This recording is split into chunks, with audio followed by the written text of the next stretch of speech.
Il existe d'autres exercices sur les ensembles, ou plutôt les premiers exercices sur les ensembles, pour la première année sciences maths. Donc vous avez, selon le déroulement du cours, c'est-à-dire la détermination des ensembles, en compréhension, en extension, vous avez les opérations sur les ensembles et leurs propriétés, la résolution de l'équation dans PDE, et puis vous avez les exercices sur la différence symétrique. Il y a toute une classe d'exercices sur la différence symétrique qui n'est pas dans le manuel de cours, mais il est dans les exercices. Exercice sur l'ensemble des parties d'un ensemble et sur le produit cartésien. Très bien, donc on va faire le premier exercice, on va déterminer l'ensemble F. Alors pour ce premier exercice, soit x est un réel donné, x appartient à F, si seulement si, donc vous avez cette implication. Vous n'oubliez pas, il ne faut pas omettre les parenthèses parce que l'implication n'est pas généralement associative, hein, c'est-à-dire on ne peut pas changer. Si vous faites le tableau de vérité pour l'associativité, vous allez avoir 3 cas où il ne se vérifie pas.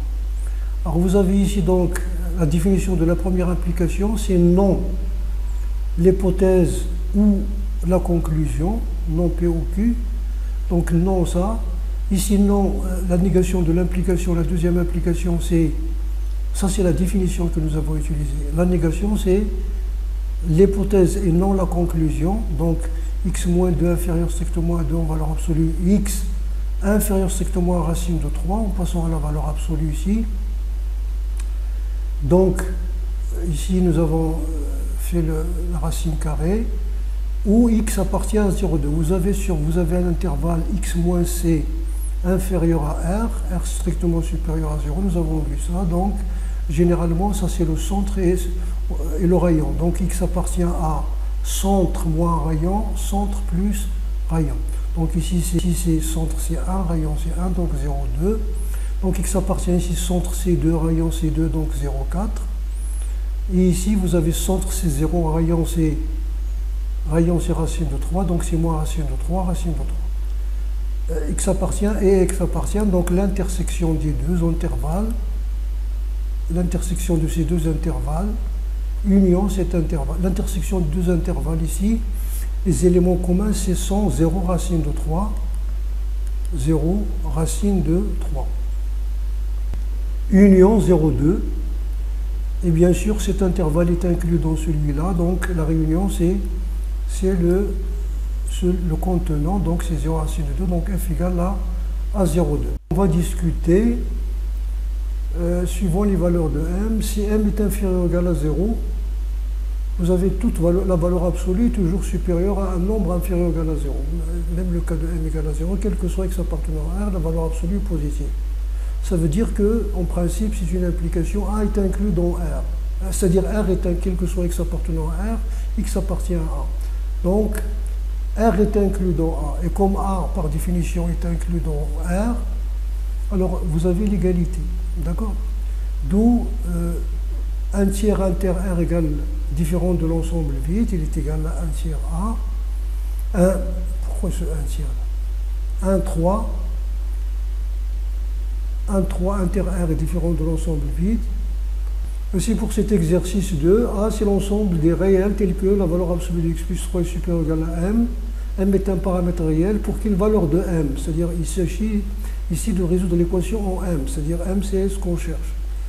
Alors vous avez un tiers inclus dans A bar, c'est équivalent à dire un tiers inter A égale l'ensemble vide. Nous connaissons que si l'intersection de deux ensembles est vide, l'un est inclus dans le complémentaire de l'autre. Vous avez A est inclus, A inter B égale ensemble vide, ça veut dire A est inclus dans B bar. Et B aussi est inclus dans A bar, parce que lorsque vous appliquez ici par passage au complémentaire, vous allez vous changer. Hein. Si A est inclus dans B, B bar est inclus dans A bar. Alors maintenant, on va discuter suivant cette valeur de M, quel que soit x appartenant à R, x plus 3 est supérieur ou égal à M. Si M est inférieur ou égal à 0, cette inégalité est toujours vraie. Ça veut dire, quel que soit x appartenant à R, x appartient à A. Ça veut dire que ici, c'est comme si vous avez, voilà, si vous voulez, voilà, on change de rédaction si vous voulez, quel que soit x appartenant à R, ceci est vérifié. Donc x appartient à A. X appartient à R implique x appartient à A, ça veut dire que R est inclus dans A. Or, A est inclus dans R, ça veut dire R égale A. Et comme R inter, l'intervalle 1, 3 est différent de l'ensemble vide, alors le premier ensemble de solutions est vide. Maintenant, si M est supérieur à 0, quel que soit x appartenant à R, vous avez x appartient à A, ça veut dire valeur absolue de x plus 3 est supérieur ou égal à M. Ça veut dire que x plus 3 est inférieur ou égal à moins M, ou x plus 3 est supérieur ou égal à M. Vous savez que la valeur absolue d'une quantité, d'une expression est supérieure à R avec R supérieur à 0. R supérieur à 0, ça veut dire quoi? Ça veut dire que cette expression est inférieure à moins R ou elle est supérieure à R. Ça veut dire que cette expression appartient à moins l'infini moins R. Donc ça, ce sont les résultats que vous connaissez sur les intervalles. Donc x inférieur ou égal à m moins 3 ou x supérieur à m moins 3.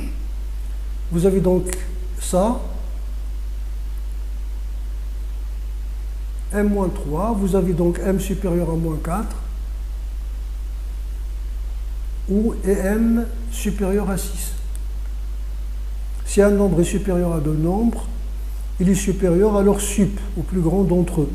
Donc m supérieur strictement à 6, ça veut dire m appartient à l'intervalle 6 plus l'infini. Donc l'ensemble de solutions, S2 c'est 6 plus l'infini. L'ensemble de solutions de votre système c'est S1 union S2 c'est 6 plus l'infini. Donc pour les valeurs de m appartenant à 6 plus l'infini, nous avons ça. Vous avez aussi un système, vous pouvez faire le même exercice en mettant à la place de inférieur, un supérieur, inférieur. Alors maintenant, inférieur par exemple, strictement, et vous faites la discussion, mais vous allez voir tous les nombres négatifs vont vérifier. Dans cet exercice, vous avez A, B, C sont des éléments, comme c'est dit dans l'exercice en haut, sont des parties de E, c'est-à-dire des éléments de P de E, une partie de E, hein, comme vous avez vu, c'est A appartient à P de E, c'est-à-dire un élément de P de E, c'est équivalent à dire que A c'est une partie de E, d'accord? Donc ça, ce sont des parties de E ou bien des éléments de P de E. Voilà, donc on va montrer ça. Donc vous pouvez montrer directement par les... Il y a des tas d'exercices de ce type, vous en trouvez dans tous les solutionnaires. Donc vous pouvez résoudre directement par passage, donc en additionnant des parties. Alors vous avez ici donc, voici donc votre hypothèse, bien inclus donc la définition de la différence, A moins B c'est A inter B bar, voici. Et si B est inclus dans A, ceci implique que inter B égale à B. Si donc ces deux ensembles-là sont égaux, alors vous allez voir, donc on va faire leur réunion, membre à membre, inter B, union A inter B bar, égale à B union C. L'implication est vraie, la réciproque n'est pas toujours vraie.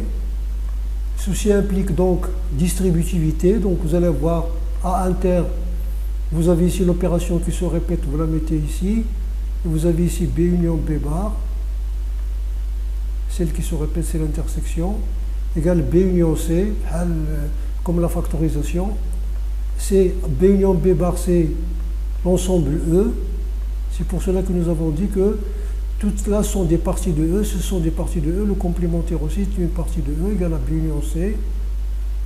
Donc ceci implique que A inter E, puisque A est inclus dans E, est égal à A, est égal à B union C. Donc voici un exemple de raisonnement avec les propriétés de ces opérations. Alors vous pouvez utiliser les éléments, il y a des élèves qui aiment raisonner avec ces éléments-là. Alors, chaque fois que vous avez une implication, vous écrivez donc vos hypothèses. Supposons donc l'hypothèse B inclus dans A et A moins B est égal à C, et montrant la conclusion A égale à B union C, c'est-à-dire le conséquent. A égale à B union C, ça veut dire la double inclusion, c'est-à-dire A inclus dans B union C inclus dans A. Alors vous commencez par donc établir la première inclusion, vous dites soit x appartenant à A, vous montrez qu'il est dans B, vous discutez sur B, si x appartient à B, donc il est dans la réunion. Ici il est dans la réunion, donc ça veut dire que A est inclus dans B union C. Si x n'est pas dans B, alors il est dans A moins B, parce que A moins B c'est l'ensemble des éléments qui appartiennent à A sans appartenir à B. Donc x appartient à C, d'où aussi il appartient à la réunion. Donc dans les deux cas, vous avez A est inclus dans B union C. Réciproquement, si x appartient à B union C, alors x appartient à B, par définition de la réunion, X appartient à B ou X appartient à C. Et vous discutez, s'il est dans B, comme B est inclus dans A, alors il est dans A. Donc X appartient à A. S'il est dans C, alors il est dans A moins B. Comme il est dans A moins B, donc il est dans A, dans les deux cas.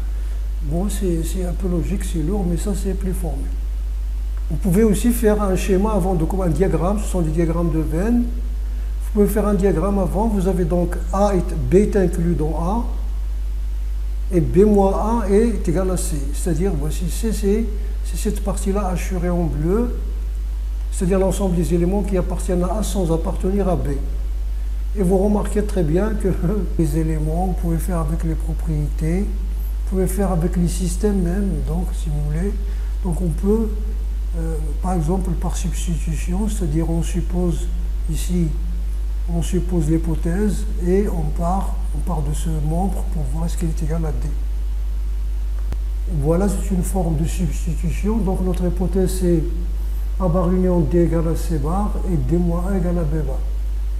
D moins A égale à B bar, ça veut dire donc on a D inter la définition de la différence, D inter A bar égale à B. Si donc par passage à la réunion, c'est une implication. Hein. Ça veut dire que si A, par exemple, est égal à B, ceci implique que A union n'importe quelle partie est inclus dans B union n'importe quelle partie. Mais la réciproque est fausse. N'est pas toujours vrai. Donc ici, donc en passage par la réunion, c'est comme si vous avez une égalité, vous ajoutez un nombre de termes, c'est la réunion. Donc union A, ici vous avez donc la distributivité d'union A inter, D union A inter, A bar union A bar union A c'est E. Donc vous allez voir ici, puisque ça c'est égal à E, donc D union A, donc ici inclus dans E, vous avez donc ici c'est E, celui-là c'est E, donc D union A est égal à A union B bar. Maintenant passons, donc voici ça, on a explicité l'hypothèse. Qu'est-ce que ça veut dire l'hypothèse? Maintenant on va voir notre conclusion, nos conséquences. On va partir du membre gauche, A union B bar moins C est égal à A union B bar inter C bar, définition de la différence. A union B bar, on vient de le trouver ici, il est égal à, ici, il est égal à D union A. Et C bar, c'est donné, c'est A bar union D, voilà, A bar union D. Donc vous allez avoir D union A inter D union A bar. Vous avez ici transitivité, distributivité de la réunion, parce que la réunion et l'intersection sont distributives l'une par rapport à l'autre. Les nombres, c'est la multiplication qui est distributive par rapport à l'addition. Mais là, ils sont les deux distributifs. Donc vous prenez celle qui se répète, la réunion A, D union, comme nous avons dit, c'est de la factorisation. A inter A bar est égal à l'ensemble vide, D inter l'ensemble vide égal à D. Si vous voulez utiliser les implications, et ça vous évite d'écrire des supposons, on a donc par suite, etc. Donc vous avez ça, vous avez les hypothèses, et voici. Donc A bar union D égale à C bar, D, définition de la différence, D inter A bar égale à B. Ici vous passez à la réunion, c'est-à-dire les deux membres, union A, c'est une implication. Ici ça vous laisse D union A comme ici. D union A est égal à A union B. Ceci implique, alors si vous avez A égale par exemple A égale X et B égale Y, ceci implique, vous pouvez faire l'intersection membre à membre, ou la réunion membre à membre. Il y a une implication. Hein. Donc ici on va faire l'intersection membre à membre. Ici vous allez avoir A union B bar inter C bar. Ici vous allez avoir D union A bar union D. Vous voyez que je peux commencer par C bar parce que l'intersection et la réunion sont commutatives. Il y a une double liberté. Donc D union A inter A bar, ici c'est la distributivité est égale à ça. Et ça c'est la A union B bar inter C bar C, A union B bar, directement vous avez le résultat. Vous pouvez aussi utiliser la définition des ensembles, c'est-à-dire utiliser les éléments si vous préférez donc la discussion logique. Donc vous supposez donc l'hypothèse et vous montrez que, donc vous supposez que A bar union D égale à C bar et D inter A bar égale B bar, et montrez que D est inclus dans A union B bar moins C et A union B bar moins C est inclus dans D, c'est-à-dire une double inclusion. Voilà. Alors, si X appartient à...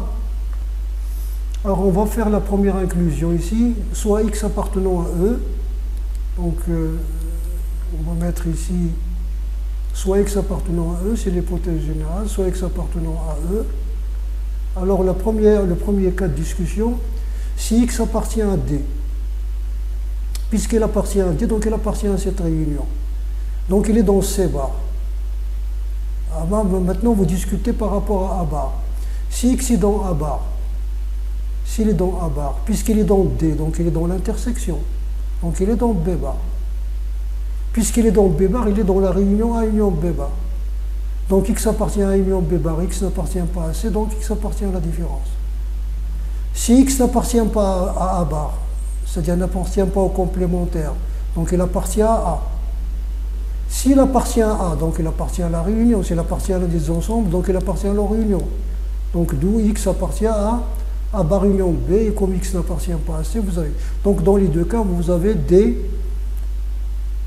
et D est inclus dans, c'est-à-dire si l'élément de D il est dans celui-là, donc il est inclus. De même, on montre que notre réunion est A union bar moins C est inclus dans D. Très bien. La même chose, vous prenez un élément d'ici. S'il est ici, donc il n'est pas dans C bar, etc. et vous discutez. Il y a une autre façon de faire, c'est de prendre le système. C'est-à-dire l'équation de l'IANA. Lors de D, l'IANA D c'est une solution. Vous prenez D égale à quelque chose. Ça veut dire D, est-ce que D est une solution? C'est-à-dire A bar union X, X inter A égale C bar égale B bar, résoudra le système et trouver que D est une solution de ce système. Cet exercice 3, il s'agit de résoudre ce système dans P2. Il y a des systèmes avec l'intersection, la réunion, etc. J'ai pris celui-là pour tomber ici dans cette solution-là. Et c'est la même chose, la méthode de résolution est la même pour tous ces systèmes-là. Alors donc, si on considère S l'ensemble de solutions de ce système, bien sûr S est une partie de P de E, l'ensemble des parties de E. Nous avons donc X appartient à S, ça veut dire ça.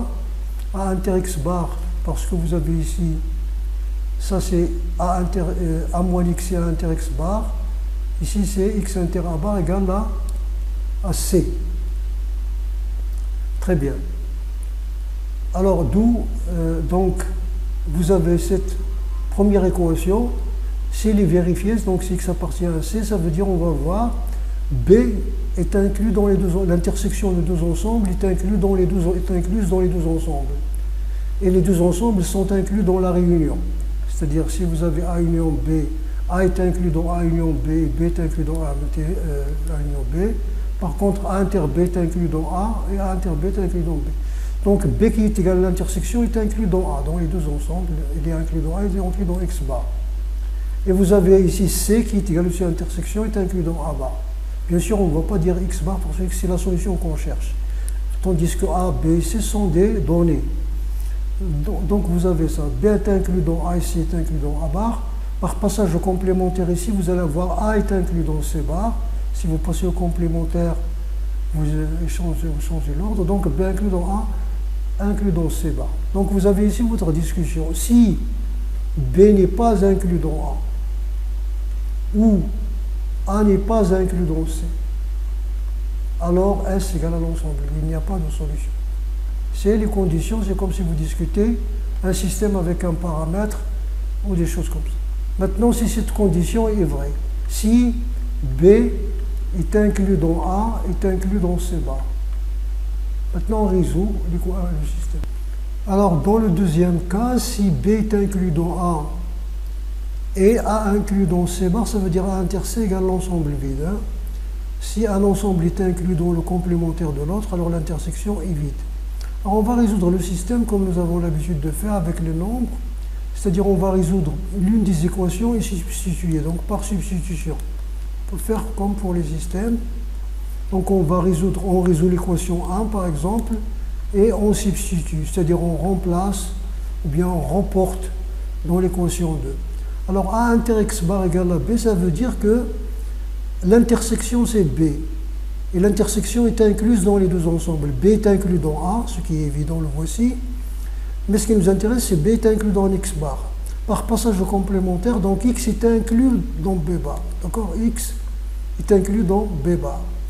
Et aussi, la même équation, A inter X bar égale à B, en faisant la réunion avec A bar du deux membres, ce qui est vrai par implication.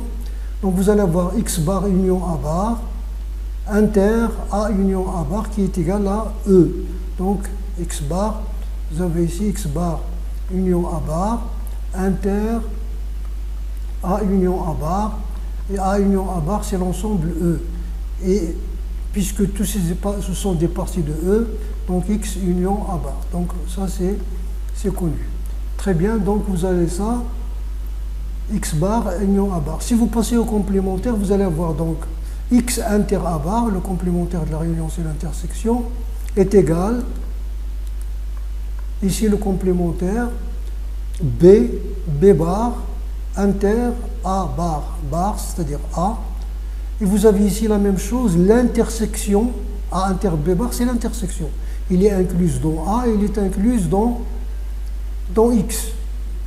Ce qui nous intéresse, il est inclus dans X. Ça veut dire finalement, votre partie, c'est votre solution, ce sont les parties qui sont incluses dans B bar et qui contiennent A inter B bar.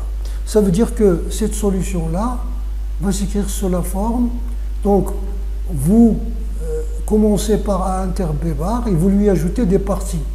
Union, une partie Y avec Y, bien sûr appartenant à une partie de A. Partie de A. Parce que vous avez, voici, donc ici, voici votre situation. Vous avez A, vous avez B est inclus dans A. Donc il est comme ça.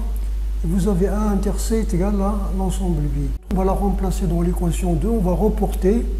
En reportant donc dans l'équation 2, nous avons X inter A bar égale à C. Donc X c'est ça, c'est A inter B bar union Y, inter A bar égale à C. Ici vous distribuez, donc vous avez A inter B bar inter A bar, union Y inter A bar égale à C. Ce premier ensemble est vide, donc vous avez Y inter A bar égale à C. Et comme Y est inclus dans A bar, parce que vous avez ici, vous avez A inter C égale l'ensemble vide. Donc ça c'est l'ensemble E tout entier. Ça c'est l'ensemble E si vous voulez. L'ensemble E tout entier. Voilà. Et vous avez ici, donc voici votre configuration. Donc B inter A bar, nous avons dit que c'est cette partie mauve-là, c'est-à-dire A moins B.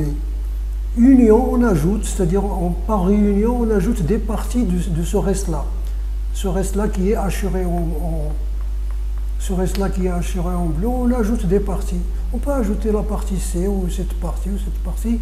Donc il y a une infinité de solutions. Alors qu'il est celle qui vérifie pas une infinité, parce que si E est fini, donc il ne va pas avoir une infinité. Donc on sait que le nombre de parties de n, si E contient n éléments, il y a 2 à la puissance n parties. Donc vous avez vu ça dans le cours. X inter A bar égale à C, donc Y égale à C, parce que A bar est A, parce que Y est inclus dans A bar, c'est une partie de A bar. D'accord?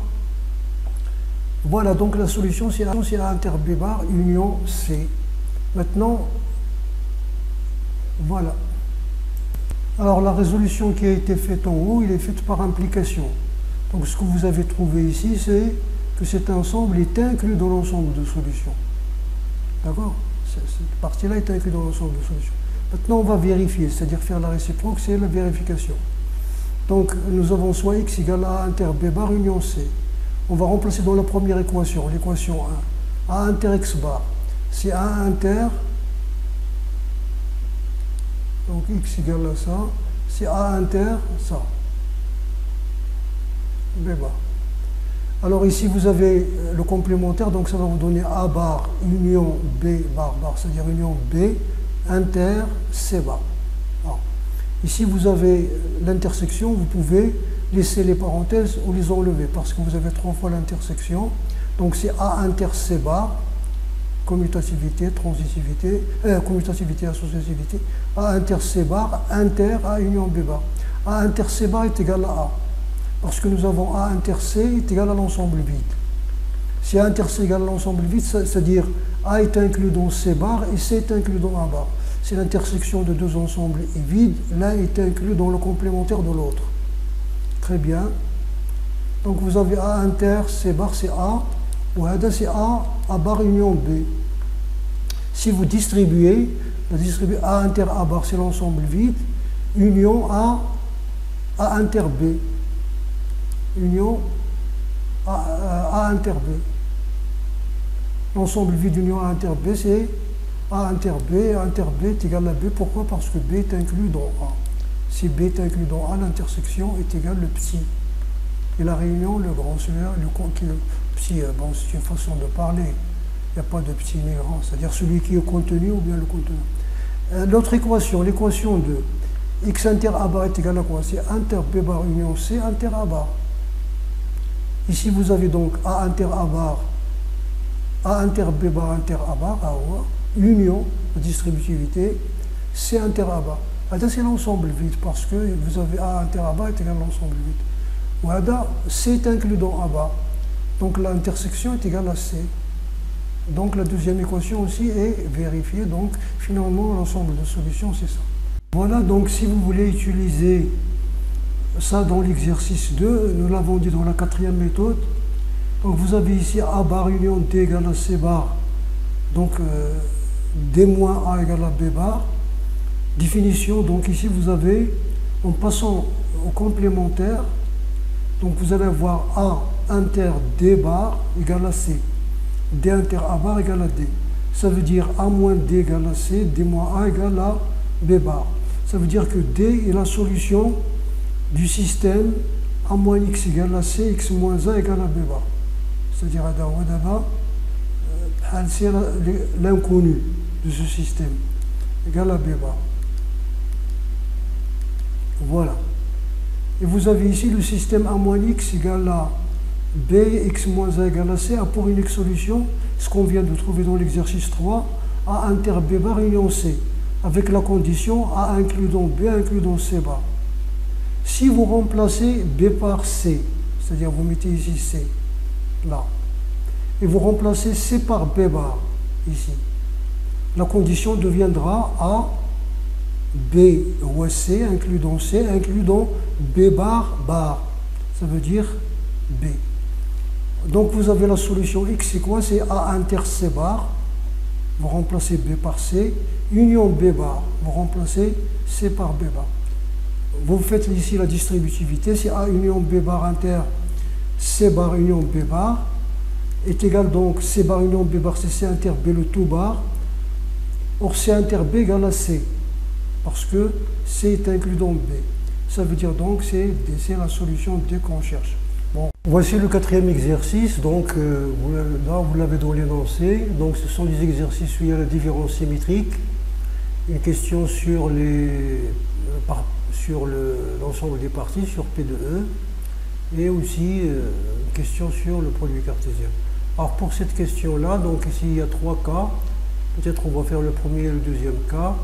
Ici, c'est la différence symétrique est associative.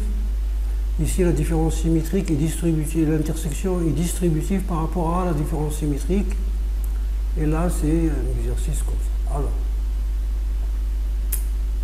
Alors, pour le premier exercice, vous pouvez partir du membre gauche vers le membre droit ou l'inverse. C'est une égalité.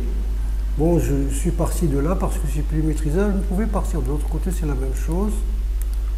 D'ailleurs, vous voyez ce que vous pouvez retenir ici. Alors, vous avez inter B, inter C. On va utiliser la définition de la différence symétrique. A delta B est égal à A moins B union B moins A. C'est-à-dire, A moins B, c'est cette partie. B moins A, c'est cette partie, leur réunion.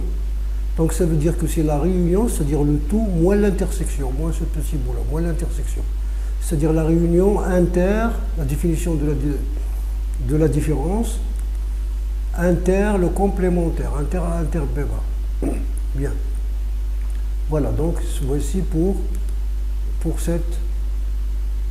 la définition de la différence symétrique. Donc, vous avez A inter C, delta B inter C, c'est la réunion, voici la réunion, inter, le complémentaire de l'intersection. L'intersection, c'est A inter C, inter B bar. C inter C égale à C, donc A inter B inter C. Vous n'avez pas besoin de mettre les parenthèses parce que l'intersection est associative. Ici, donc, à quoi est égal ça? Donc, c'est A, ici, A union B inter C. Voici A union B inter C, la distributivité. A union B inter C, inter C union B inter C. Or, B inter C est inclus dans C. L'intersection de deux ensembles est incluse dans les ensembles. Donc, le deuxième, ouais, d'accord? Donc, lorsque vous développez, c'est A union B inter C, le cas là. Le deuxième, inter C union B inter C, parce que c'est inclus, donc vous avez été inclus dans C. Inter, ici, vous avez le complémentaire de l'intersection, c'est la réunion des complémentaires. Morgan, donc complémentaire de l'intersection, c'est le complémentaire, la réunion des complémentaires. La logique, la négation d'IL P et Q et R, c'est P, non P ou non Q ou non R. Voilà, ici vous avez la distributivité A union B, inter A union C, inter C, inter ça. Or, A union C, inter C, c'est C, parce que C est inclus dans A union C. Donc l'intersection, c'est celui qui est contenu. Très bien. Donc c'est A union B, inter C, inter celui-là, car C est inclus dans A union C. Voici la justification. Très bien. Vous avez ça. Donc c'est A union B, on peut, parce que vous avez ici l'intersection, vous pouvez utiliser les parenthèses comme vous voulez. C'est l'associativité de l'intersection. C inter A union B bar union C. Donc c'est A union B inter. Ici vous avez C inter, ici c'est A bar, union B bar, c'est A inter B le tout bar. On a C inter C bar, parce que ça ici, distributivité est égale à l'ensemble vide.